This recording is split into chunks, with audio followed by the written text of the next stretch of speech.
We are back. We're talking about the good for Elimination Chamber. By the way, across the board, one of the best Elimination Chambers I've ever seen. Yep, and the heel turn of the century happened. John Cena turning heel. This was unexpected. It was insanity.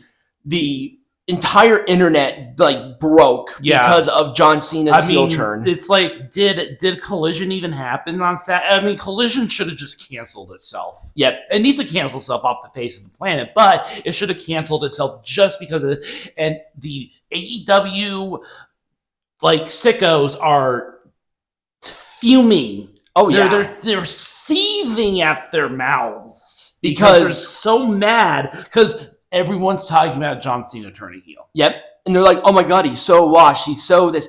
I thought Cody was going to turn at WrestleMania. I thought it was going to be, because that's what I predicted. I said it's going to be a mutual babyface respect match to Mania. Then Cody is going to turn heel against John Cena at WrestleMania. But John Cena turning heel. It's crazy. It's a masterclass. It's absolutely crazy.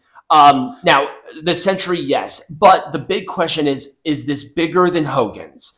I think we are presumptively trying to erase Hogan's heel turn too early. Yes. We already have the full cultural zeitgeist of Hogan's heel turn in the bag. John Cena just turned heel. So you cannot compare them. Right. It's impossible. It's impossible at this point.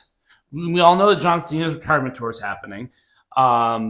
And I guess we'll see. He started his career as a heel, and presumably he might just end up leaving his career as a heel as well. Although I doubt it. Right. I doubt it, but hey, let's let the saga play out. Masterclass. Just... Now, between the two, I will say that Cena's was executed better than the other one, because the match just kind of ended with Bash at the Beach, and the promo after was kind of weird. They should have just waited for the explanation.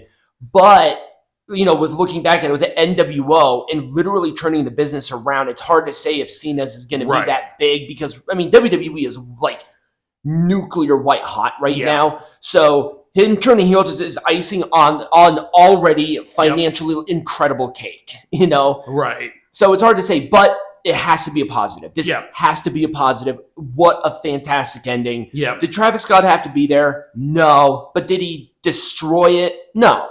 Honestly, no. This match was awesome. This was a very good women's cell. Liv Morgan was the MVP of the match. And also, we have to say, too, the return of Jade Cargill to attack Naomi. I will talk about that. Yes. I do have it as a bad. I will explain why.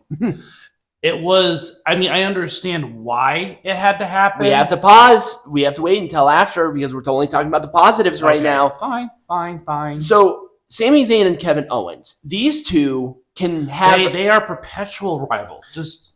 Well, not just that.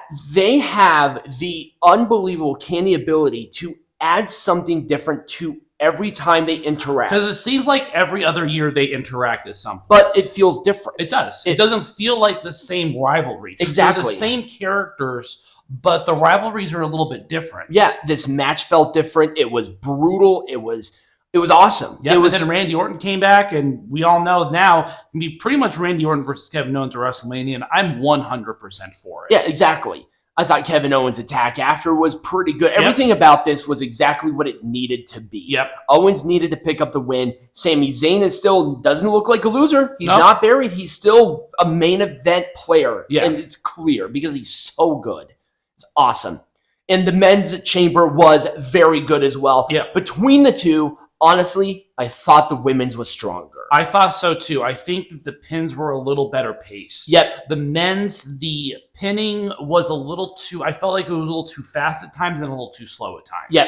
I just thought it was better paced. So, with the goods, we have to talk about the bads. Now, can you quantify these as bads? No. Overall, a very good show. Right. But with positives, there are things that could have maybe done better. Maybe a better colloquialism, but good and bad looks better on the title.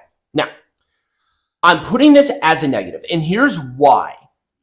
My question about this is, why did Jade Cargill attack Naomi? Was it because Naomi perpetuated the attack? Was it because Jade Cargill's a jealous bitch who feels replaced of Bianca Belair's attention? I'm not sure if it's because of the gear color, that psychology put it out. It's like the attack didn't feel babyface, it felt heel. And it's like Jade Cargill was the victim, but she came into this looking like the heel. That's why I'm putting it as a negative.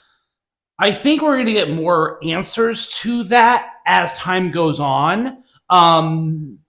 Yeah, that's all I have to say. I think we'll get more answers as time goes on. I think that I would like to say that they did it against Naomi because they want to save Bianca Belair versus Jade Cargill. But the problem is Bianca Belair won her match. Yep, she won the chamber. She's already wrestling Rhea Ripley. Right, or Io Sky, but honestly it's going to be Rhea Ripley. So I think we're going to get the answers to a lot of these questions probably over the coming weeks. Unless they do a 4-way for the women's world champion at WrestleMania. They're not going to do that. They're going to save the world champions. Why not? Those are going to be the one-on-ones. Anyways, I think that could feasibly be acceptable. I don't know. Well, I don't know. That's just me. Randy Orton's return. Once again, I'm not discrediting the actual thing because it makes sense. In every context, this made sense. Mm-hmm.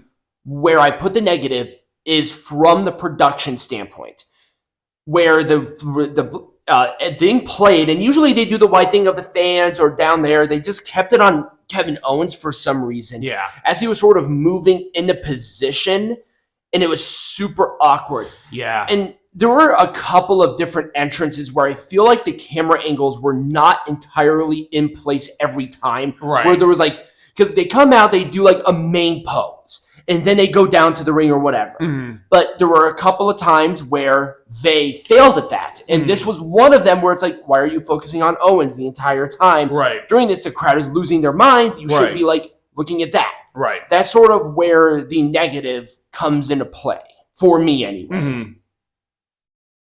And I think this is the final one. And I hate doing this because once again, there has to be a worst match of the night. And yes, this was the worst of the night, but it doesn't mean it was bad. It just means that out of the matches, there had to be one that was the bathroom break match, and this definitely was the bathroom break match. Exactly.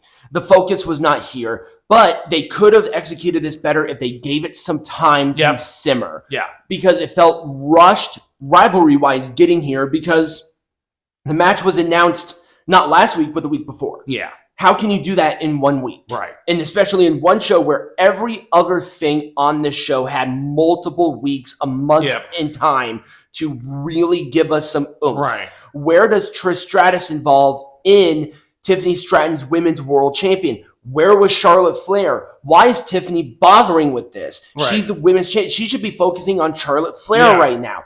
Why isn't she? It's so weird. They should have ended the Jax Stratton thing ahead of time. If they replaced Tiffany Stratton with anybody else, I think I probably would have had a better time here. Yeah.